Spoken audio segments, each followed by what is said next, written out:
آیا نہ ہوگا اس طرح حسن و شباب ریت پر بیاض غم۔ آیا نہ ہوگا اس ناظرین، آج کا ہمارا بیاض غم کا یہ خصوصی پروگرام کہ جس کا عنوان ہے شہادت جناب حضرت محمد مصطفیٰ صلی اللہ علیہ وآلہ وسلم اور جناب مولا حسن علیہ السلام۔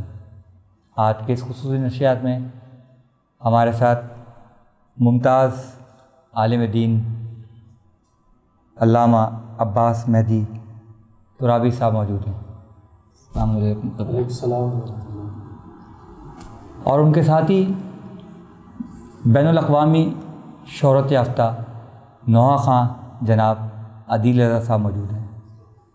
عدیل آپ کہتے ہیں قبلہ، آپ دونوں کا قائم ٹی وی کی جانب سے میں شکریہ ادا کرتا ہوں کہ ایام اعزاء ہیں، لازمت ایک قضا خانے سے نکل رہے ہیں تو ایک قضا خانے میں جا رہے ہیں، اس کے باوجود بھی آپ لوگ ہماری درخواست پر یہاں پر آئے، آپ سب کا بہت شکریہ قبلہ۔ آپ لوگوں کا بھی شکریہ۔ قبلہ، آج ایک ایسا دن ہم سوگ کے طور پہ منا رہے ہیں کہ نانا اور نواسے رسول خدا کا اور مولا حسن کا۔ قبلہ، اس پہ کوئی علمی حیثیت کے حوالے سے تاکہ ہمارے نوجوان نسل کو پتہ چل سکے۔ اعوذ باللہ من الشیطان اللعین الرجیم، بسم اللہ الرحمن الرحیم، وبہ نستعین وہو خیر الناصر ومعین، اما بعد فقد قال اللہ تبارک و تعالی فی حدیث قدسی، بسم اللہ الرحمن الرحیم، لولاک لما خلقت الافلاک، اللہم صلی علی محمد وعلی محمد۔ یقیناً آج کا دن اسلام کی یتیمی کا دن ہے۔ بے شک بے شک۔ اگر اللہ کے رسول کے بعد پروردگار عالم رسول جیسی ہستیوں کو بطور ہادی اور رہنما اس کائنات میں نہ اتارا ہوتا تو یقیناً اسلام آج یتیم ہو چکا۔ بے شک بے شک۔ لہٰذا اللہ کے رسول کا یوم شہادت یقیناً عالم اسلام کے لیے قیامت سے کم نہیں ہے۔ 1,01,24,000 انبیاء اور رسولوں کی محنت کو محمد مصطفیٰ کہتے ہیں۔ بے شک، سبحان اللہ۔ اللہ کے رسول نے اپنی 23 برس کی زندگی میں 1,23,999 رسول کی زندگیوں کا خلاصہ پیش کر دیا۔ بے شک بے شک۔ اتنی تعداد میں رسولوں نے اور نبیوں نے توحید و اسلام کے لیے اپنی محنت کو پیش کیا، وہ 23 برس کی قلیل مدت میں اللہ کے رسول نے وہ تمام تر چیزیں ڈیلیور کر دیں کائنات میں، بے شک، جو اتنے نبیوں رسولوں نے ڈیلیور نہیں کرتے۔ لہٰذا اس اعتبار سے عالم اسلام، اور چونکہ ہم اس اعتبار سے بھی خوش نصیب ہیں کہ اللہ نے ہمیں محمد مصطفیٰ صلی اللہ علیہ وآلہ وسلم کا امتی بنایا۔ بے شک بے شک۔ لیکن افسوس کی بات ہے کہ جتنا بڑا نبی اللہ نے ہمیں دیا، ہم اتنی بڑی امت نہ بن سکے۔ بے شک، یہ صحیح کہا آپ نے، بالکل قبلہ، اتنی بڑی امت نہ بن سکے۔ بالکل۔ لیکن جو واقعاً امت رسول کہلانے کے روادار و حقدار ہیں، ان کے لیے پروردگار عالم نے اتنا ہی بڑا اجر و ثواب بھی رکھا ہے۔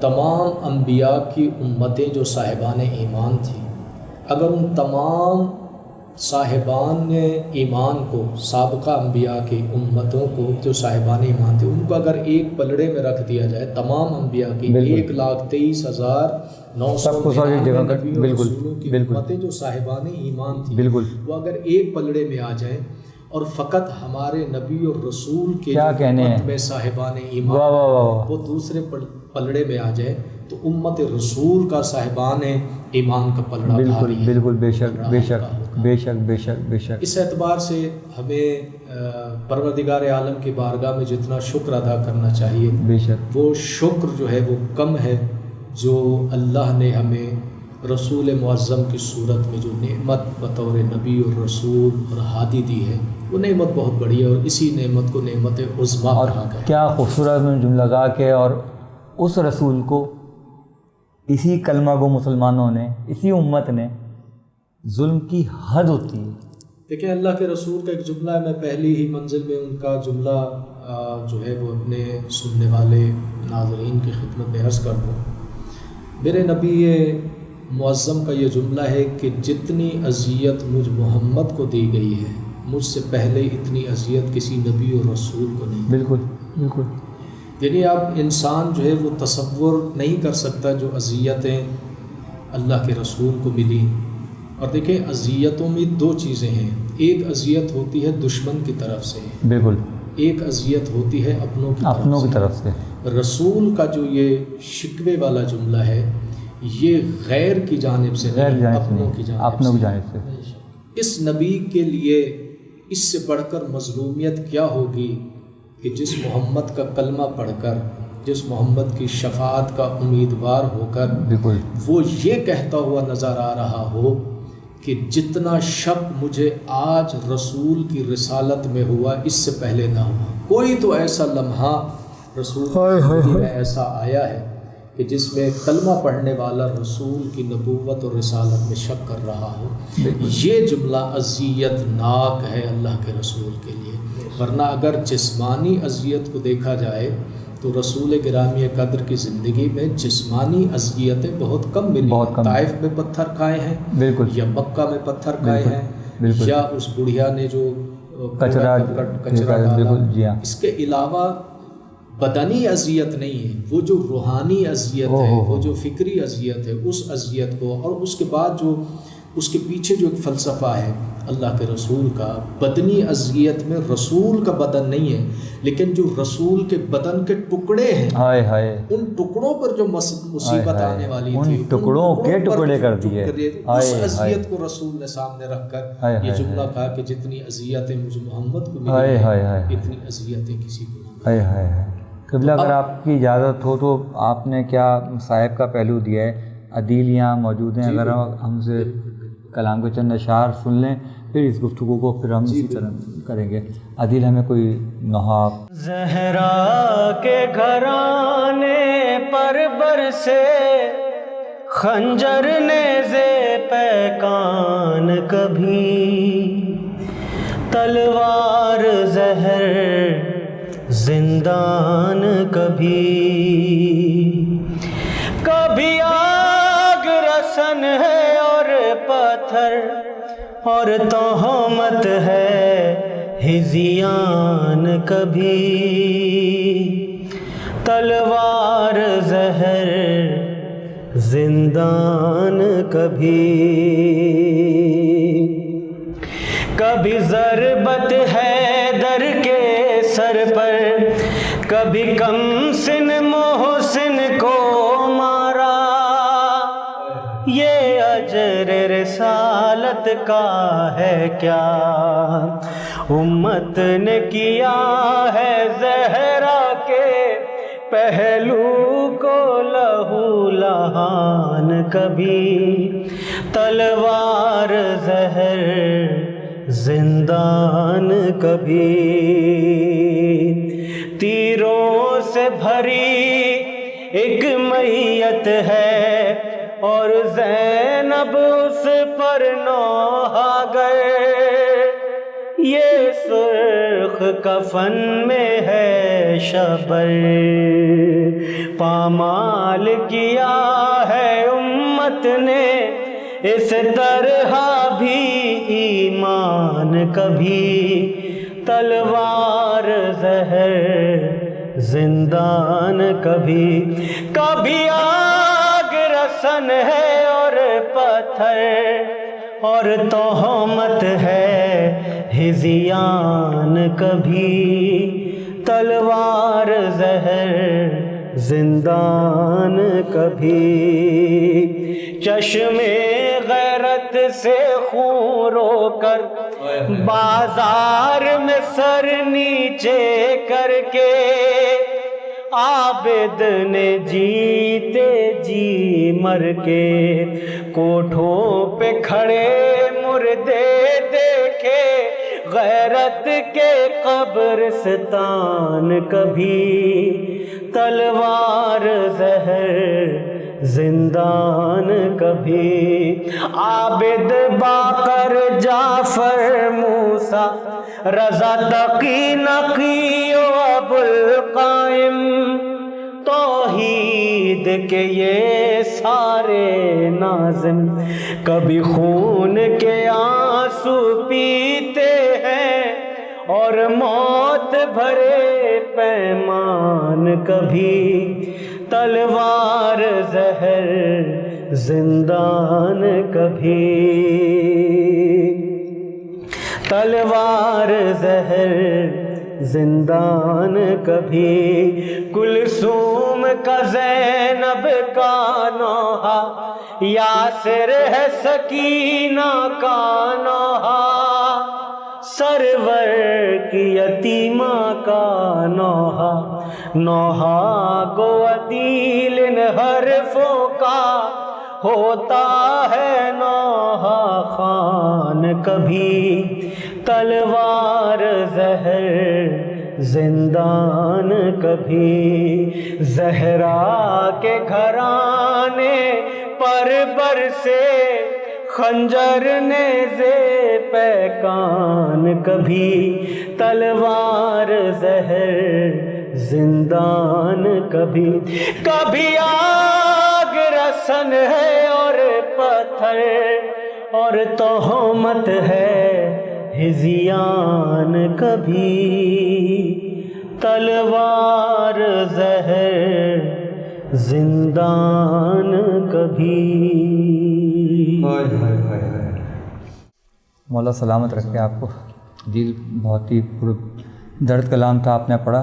قبلہ یہ آل محمد نے رسول خدا کا بھی ذکر ہوتا ہے، انہوں نے انسانیت کو کیا تحفے دیے، اور انسان نے ان کے نوحے سی بات کو ملاؤں کہ ان کو کیا دیا کہ تیر، تبر، تلوار، خنجر۔ بس یہی بدقسمتی ہے مسلمانوں کی کہ رسول گرامی قدر نے اپنی نبوت کا اجر مودت مانگا کلمہ گوؤں سے، بالکل، اور کلمہ پڑھنے والوں نے رسول کی رسالت کا اجر یہ دیا، اسی رسول کی اولاد کو کبھی درباروں میں بازاروں میں پھرایا گیا، مخدرات عصمت و طہارت، کبھی دوش رسول کے سواروں کو زہر سے اس دنیا سے رخصت کیا، شہادت سے ہمکنار کیا، کبھی تلواروں سے اور تیروں سے جسم کو چھلنی کر دیا۔ رسالت مآب صلی اللہ علیہ وآلہ وسلم کے حوالے سے میں ایک جملہ اپنے ناظرین کی خدمت میں عرض کروں کہ بہت ہی ہم پر ایک اعتراض کیا جاتا ہے کہ آل محمد کے ماننے والے نبی کا ذکر نہیں کرتے، جب بھی دیکھو یہ علی علی کرتے ہیں، حسین حسین کرتے ہیں، سیدہ سیدہ کرتے ہیں۔ لہٰذا ان کی خدمت میں عرض کروں کہ ہم جتنا کچھ بھی اہل بیت کا تذکرہ کرتے ہیں، اس تذکرے کی بنیاد خود ذات مصطفیٰ ہے۔ اگر ہم علی کا تذکرہ کرتے ہیں تو علی کا تذکرہ چونکہ رسول نے کر کے بتایا ہے، لہٰذا علی کا تذکرہ کرتے ہیں۔ ہم جناب سیدہ کا تذکرہ کرتے ہیں چونکہ رسول نے تذکرہ کیا ہے، رسول نے عزت بتائی ہے، رسول نے فضائل پڑھے ہیں، ہم جناب سیدہ کے فضائل پڑھتے ہیں۔ رسالت مآب نے امام حسین علیہ الصلوۃ والسلام، امام حسن علیہ الصلوۃ والسلام کی چونکہ مدح سرائی رسول نے کی ہے، مقام و مرتبہ رسول نے بتایا ہے، تو ہم جب بھی اہل بیت کا تذکرہ کرتے ہیں تو یہ سنت رسول کرتے ہیں، اور ہم جتنے بھی فضائل و کمالات محمد و آل محمد بیان کرتے ہیں، ان فضائل و کمالات کے مرکز اور ماوا اور سرچشمہ ذات مصطفیٰ صلی اللہ علیہ وسلم اور خود رسول گرامی قدر کی عزت اور عظمت کے لیے پروردگار عالم نے جو حدیث قدسی میں ارشاد فرمایا، اس جملے میں رسالت مآب کی پوری زندگی کو، پورے فضائل کو، پورے کمالات کو بند کر دیا، اور یہ وہ فضائل و کمالات کا سرچشمہ ہے ذات رسالت مآب کہ اگر پروردگار عالم چاہے تو کسی کو معرفت مصطفیٰ پہنچا سکتا ہے، دے سکتا ہے، بالکل، ورنہ عقول انسانی ممکن ہی نہیں ہے، مصطفیٰ کے مقام و مرتبے کو درک ہی نہیں کر سکتے۔ بالکل بے شک۔ اور پروردگار عالم نے تو عظمتوں کی معراج کے لیے جملہ کہہ دیا کہ لولاک لما خلقت الافلاک، کہ دنیا والوں یاد رکھو اگر ذات مصطفیٰ کو خلق کرنا، تخلیق کرنا، بھیجنا مقصود نہ ہوتا تو اس پوری کائنات ہی کو نہ بناتا۔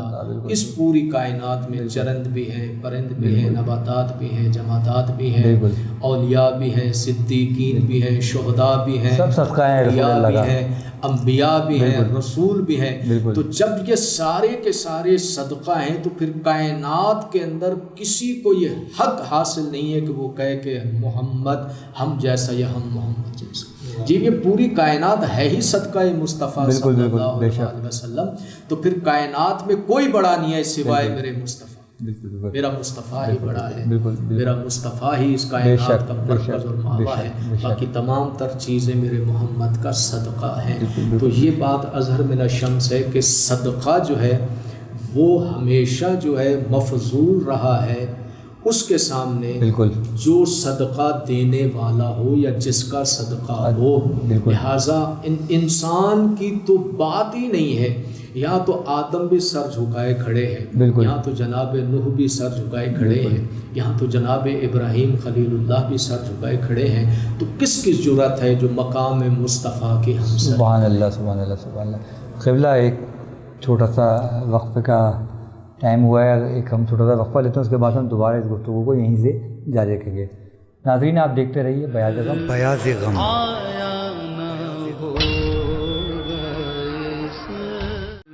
بیاض غم،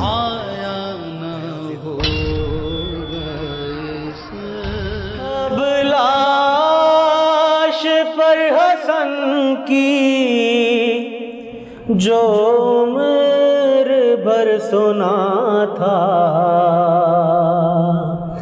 زینب وہ سوچتی ہے اماں سے جو سنا تھا، بابا سے جو سنا تھا، نانا سے جو سنا تھا، زینب وہ سوچتی ہے امیر اتنا غریب ہے تو غریب کتنا غریب ہوگا، امیر اتنا غریب ہے تو غریب کتنا غریب ہوگا، امیر ایسا کہ جو دہن سے جگر کے ٹکڑے اگل رہا ہے، جگر کے ٹکڑے اگل رہا ہے، غریب کے دل کا کیا بنے گا، امیر کا دل ہے پارا پارا، امیر اتنا غریب ہے تو غریب کتنا غریب ہوگا، زہر سے رنگت بدل گئی ہے، تمام اعضاء لرز رہے ہیں، تمام اعضاء لرز رہے ہیں، امیر کا حال یہ ہوا ہے، غریب کا کیا نصیب ہوگا، امیر اتنا غریب ہے تو غریب کتنا غریب ہوگا، امیر کی لاش پر سجی ہے زہر کے سبزے کی سبز چادر، زہر کے سبزے کی سبز چادر، لہو کی سرخی سے سرخ ہوگا، غریب بھائی کا کل جنازہ امیر اتنا غریب ہے تو غریب اتنا غریب ہوگا. اگر یہ میت امیر کی ہے جو لوٹ کے گھر میں آ رہی ہے، جو لوٹ کے گھر میں آ رہی ہے، نہ جانے پھر کس طرح اٹھے گا غریب کرب و بلا کا لاشا. امیر بھائی کے تن سے تیروں کو کھینچتی ہے تڑپ رہی ہے، کو کھینچتی ہے تڑپ رہی ہے. نگاہ زینب میں پھر رہا ہے غریب بھائی کا سرخ چہرہ. امیر اتنا غریب ہے تو غریب کتنا غریب ہوگا. ظہور غم ہے عدیل دل پر، ظہور سے دل تڑپ رہا ہے، ظہور سے دل تڑپ رہا ہے. یہ لاش مولا حسن پہ ہائے جناب زینب کا مرثیہ ہے. امیر اتنا غریب ہے تو غریب کتنا غریب ہوگا. قبلہ دکھوں کی انتہا ہو گئی کہ رسول کے نواسے کو تو زہر دے دیا، پھر تیروں کی برسات، پھر اگلا صدمہ دفن ہونے کا غم. تاریخ کیا کہتی ہے؟ دیکھیں، دو جملے میں امام حسن مصطفیٰ علیہ السلام کی عظمت کی کہنا چاہتا ہوں کہ ایک مرتبہ جناب سیدہ سلام اللہ علیہا اپنے دونوں بیٹوں کو، امام حسن کو امام حسین، چھوٹے ہیں اللہ ظاہر ہے، ایک کا سن 3 سال کا ہے، ایک کا 3.5 سال کا سن ہے یا 4 سال کا. اللہ کے رسول کی بارگاہ میں جا کے ایک سوال کرتی ہے کہ بابا آپ میرے دونوں بیٹوں کو بطور وراثت کیا دینا چاہیے، کیا دے رہے ہیں؟ ہائے ہائے ہائے ہائے ہائے. تو اب جیسا مزاج، جیسا مشن جس شہزادے کے سپرد اللہ نے کیا تھا، اسی طرح میرے رسول نے وراثت کی تقسیم کی. میرے نبی اعظم کی زندگی کے 2 پہلو ہیں. آپ کی زندگی میں جنگ و جدال بھی ہے، بالکل. آپ کی زندگی میں جہاد بھی ہے، بالکل.